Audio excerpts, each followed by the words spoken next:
बोध गया।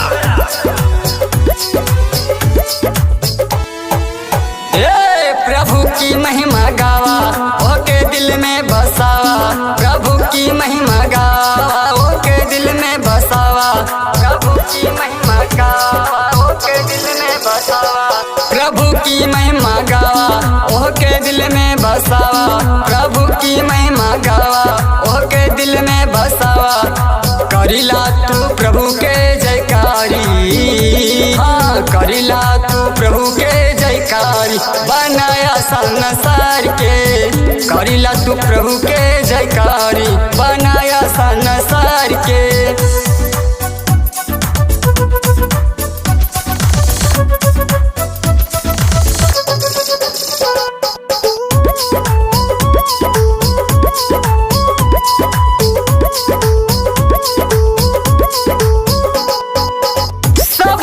ऊंचा बा प्रभु जी का नाम हो, सबसे ऊंचा बा प्रभु के कलाम हो, सबसे ऊंचा बा प्रभु के कलाम हो, हाँ सबसे ऊंचा बा प्रभु जी का नाम हो, सबसे ऊंचा बा प्रभु जी का नाम हो। ओ पे ईमान लगावा नया जीवन हो पावा, ओ पे ईमान लगावा नया जीवन हो पावा।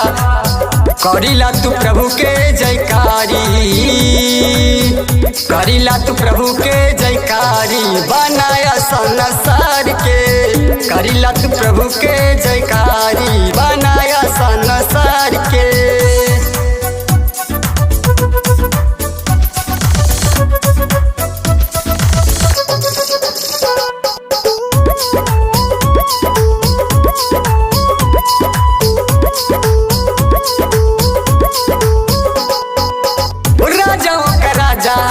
ओही बाही दाता, ओ प्रभुओं का प्रभु है ओही बा विधाता, ओ प्रभुओं का प्रभु है ओही बा विधाता, हाँ ओ राजाओं का राजा है ओही बाही दाता, ओ प्रभुओं का प्रभु है ओही बा विधाता।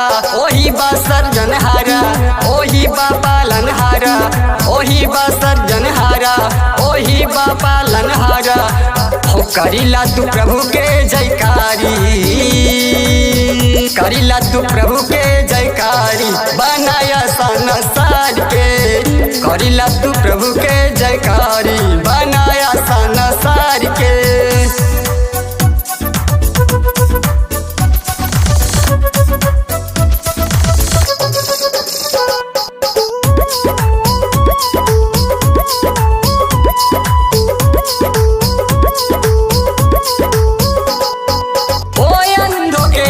दिया कोढ़ियों को काया, जो चलता नहीं था वो उसको चलाया, जो चलता नहीं था वो उसको चलाया।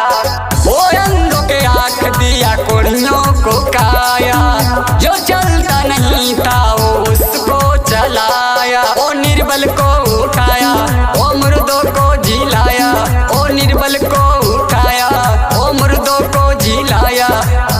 करिला तू प्रभु के जयकारी, करिला तू प्रभु के जयकारी, बनाया संसार के। करिला तू प्रभु के